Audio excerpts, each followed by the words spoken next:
Ladies and gentlemen, it is time to put a router on the Franco, Stano, Springo, Etcho, Sketcho, Twistomatic gantry system. Got our x-axis on the x-axis tube, which is the y-axis, which is on two y-axis tubes, which are slotted down the inside. On each end of the x-axis tube, we have 3 vertical contacts. And on this end, we have a sprocket in the y-axis motor. And on this end, we have 2 horizontal contacts. One is spring-loaded to straddle one of the y-axis tubes to hold the x-axis tube in position axially. And the good thing about that is these 2 rollers roll on paint. So that matches the x-axis, which has not 1, not 2, not 3, not 4, but 5 horizontal contacts rolling on paint. And what's good about that is we get these nice low spots and high spots and chips and rust and flakes and buildup, because we don't want the horizontal contacts to be too much better than the vertical contacts. We just need bumpy, low precision contact slightly better than the vertical contacts, which is 2 of these small rollers rolling on the top and bottom of a slot in the y-axis tubes, and a gear rolling on a gear rack inside the y-axis tube, held up by this spring on this lever, pushing down on this roller, pushing up on this roller and this gear. We don't need to be physicists and do spring tension calculations to see what's going on here. And my point is that the entire y-axis can and will rotate with very little force. You can put finger pressure on that router and move it up and down. And I don't need to know the actual spring pressure to know that that is a fact, and that happens, and there is no way to avoid it. And the problem is that a few ounces of weight or torque can rotate the entire axis. And you got this 5-pound router way out here, and this 5-pound motor sticking way up here, and a big wire cables hanging down and pulling back and forth on it.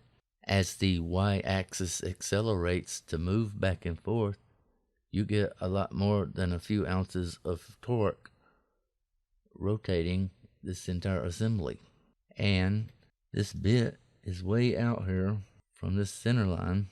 When that bit moves down and contacts the material, you get a lot more than a few ounces of force pushing up, rotating this entire assembly.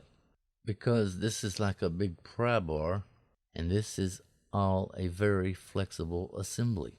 And when your router bit is moving back and forth cutting, you get more than a few ounces of side loading on the bit, which also rotates the entire y-axis. And if I zoom in here, I have the center of the bit marked, and if I rotate that 0.1 degrees, it moves 0.005 inches on the X plane and 0.007 inches up. And as it cuts to the right, it digs down in the material, and as it cuts to the left, it lifts up out of the material. And you have, every time one of these rollers runs over one of these bumps, the whole z-axis rotates. And every time this gear rolls over one of these teeth, that whole axis rotates. Because I don't know if you know it or not, but a gear does not roll in a straight line on a gear rack like that. This roller rolls straight, this roller rolls straight, this roller does not.